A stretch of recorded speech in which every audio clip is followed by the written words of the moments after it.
దేవునికి స్తోత్రం. ఈరోజు స్వస్థపరిచి యెహోవా శుభవాగ్దానం. యెహోవా నీ యొద్ద నుండి సర్వరోగమును తొలగించెను. ద్వితీయోపదేశకాండం 7వ అధ్యాయం 15వ వచనం. ప్రియా స్వస్థపరిచి యెహోవా దేవుని బిడ్డలారా, ప్రభువైన యేసుక్రీస్తు మహిమ కలిగిన ఘనమైన నామములో మీ అందరికీ నా హృదయపూర్వకమైన శుభాభివందనాలు యేసుక్రీస్తు ప్రభువు పేరిట తెలియపరుస్తున్నాను. దేవుని బిడ్డలారా, మీరంతా బాగున్నారు కదూ? మన దేవుడు మహాకృపను, కనికరమును, ఆదరణ, సంరక్షణ మనకు అనుగ్రహించి శారీరక స్వస్థతను కూడా మనకి ఇవ్వగల మహాదేవుడే. దేవుడు మనల్ని పరిపూర్ణంగా స్వస్థ ఇచ్చే మహాదేవుడే. దేవుడు గొప్ప కార్యం చేసే గనుడు. దేవుని బిడ్డలారా, దేవదేవుని నామానికి మహిమార్థంగా మీకు ఆశీర్వాదకరంగా నిత్యమైన సన్నిధిలో ప్రార్థించండి. అద్భుతమైన కార్యం పొందండి, జయం పొందండి. యెహోవా మనకి స్వస్థత ఇవ్వగల మహాదేవుడు. యెహోవా నీ యొద్ద నుండి సర్వరోగమును తొలగించిన వాగ్దానం చేశాడు. నీ వెరిగి ఉన్న ఐగుప్తిలోని కఠినమైన క్షయవ్యాధులన్నిటినీ నీకు దూరపరిచి నిన్ను ద్వేషించి వారందరి మీదకే వాటిని పంపించదనంటున్నాడు ఆయన. దేవుని బిడ్డలారా, నేడు మానవాళ్ళని పట్టి పీడిస్తున్న సమస్యల్లో ముఖ్యమైన సమస్యగా శారీరక అనారోగ్యం ఒకటిగా చెప్పవచ్చు. ఈ లోక సంబంధమైన డాక్టర్లు సైతం గుర్తించలేని మరియు వారి జ్ఞానమునకు అందని చికిత్స విధానం కనుగొనలేని వ్యాధులు, రోగములు కూడా కలవు. అయినా వీటన్నిటికీ పరిష్కారం కలదు. అదే దేవుని సన్నిధిలో ఎవరైతే యేసుక్రీస్తు దేవుడని తెలుసుకున్న వారికి, లేక రక్షణ మార్గం కనుగొనాలని ఆశ కలిగిన వారికి, ముఖ్యంగా దేవుడు సంకల్పంలో ఉన్నవారికి ప్రార్థనల ద్వారా స్వస్థత లభించునని జీవముగల దేవుని పేరిట మీకు తెలియపరుస్తున్నాను. పరిశుద్ధ గ్రంథమునందు అనారోగ్యం కలగడానికి అనేకమైన కారణాలు కలవు. ప్రియమైన దేవుని బిడ్డలారా, అనారోగ్యం కలగడానికి ముఖ్యంగా మన జీవితంలో మన పాపం లక్ష్యం చేసిన మనకు అనారోగ్యం వస్తుంది. దురాత్మల వలన మనకు అనారోగ్యం పాలవుతున్నాం. మన శారీరక బలహీనతల వల్ల, మన వృద్ధాప్యం వల్ల అనారోగ్యం మనకు కలుగుతుంది.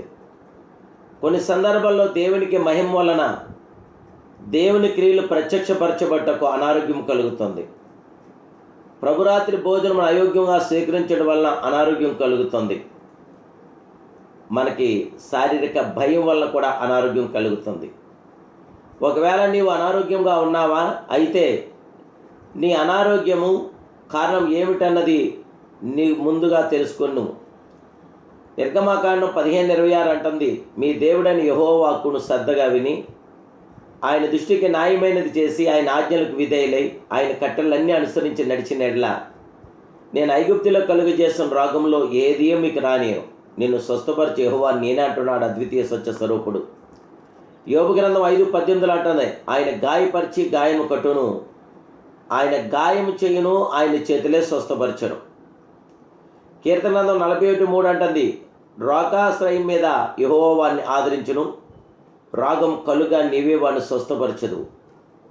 కీర్తన 91:3 అంటుంది, నాశనకరమైన తెగులు రాకుండా నిన్ను రక్షిస్తానంటున్నాడు ప్రియప్రభు. ఇలా మన ప్రియప్రభు అనేకమైన వాగ్దానాలు చేస్తాడు. ఆయన తన వాక్కును పంపి నిన్ను స్వస్థపరచగల మహాదేవుడే.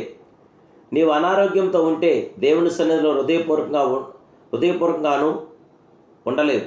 దాని ద్వారా దేవుని సన్నిధికి దూరమవుతావేమో. ఒక్కసారి ఆలోచించుకో. నా జీవితంలో నేను అనారోగ్యంకు గురి అయినప్పుడు ప్రార్థన ద్వారా దేవుడు స్వస్థత ఇచ్చారు. దీనిని బట్టి నేను దేవుని నామాన్ని మహింపరచగలుగును చున్నాను. దేవుని సన్నిధికి దగ్గరయ్యాను కూడా. అయితే నీ పరిస్థితి ఎలా ఉంది దేవుని బిడ్డ? ఇప్పుడే దేవుడికి మహిమకరంగా, నీ జీవితానికి ఆశీర్వాదకరంగా జీవగల దేవుడి మనసిప్పుడు ప్రార్థించు. నీ ప్రతి సమస్యకి పరిష్కారం దొరుకుతుంది. దేవుడు అన్యాయస్తుడు కాదు, న్యాయకర్తకు దేవుడు, సర్వోన్నతుడు, కృపగలిగిన దేవుడు, దయాదాక్షిణ్యపూర్వుడు ఆయనే. యెహోవా అన్యాయం చేయడం అసంభవం.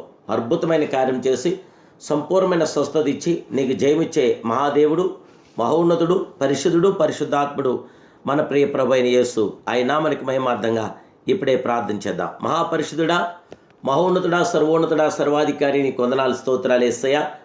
నే కృపగలిగిన దేవుడువు, దయాదాక్షిణ్యపూర్వుడు, అత్యున్నతుడు నీవు. ఇప్పుడే నీ బిడ్డలను మమ్మల్ని జ్ఞాపం చేసుకుని సాందాయిచ్చండి.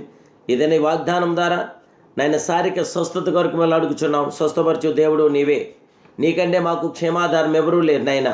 మా క్షేమము మా ఆధారం మీరే గనక మీ కృపధారం మీ బిడ్డలను మమ్మల్ని ఆశీర్వదించి దీవించి బలపరిచి బిడ్డలకు ప్రతి అవసర అక్కలు కూడా తీర్చి సంపూర్ణ స్వస్థత బిడ్డలకిమ్మని ఏస్తున్నాను ప్రార్థిస్తున్నాను కన్న తండ్రి.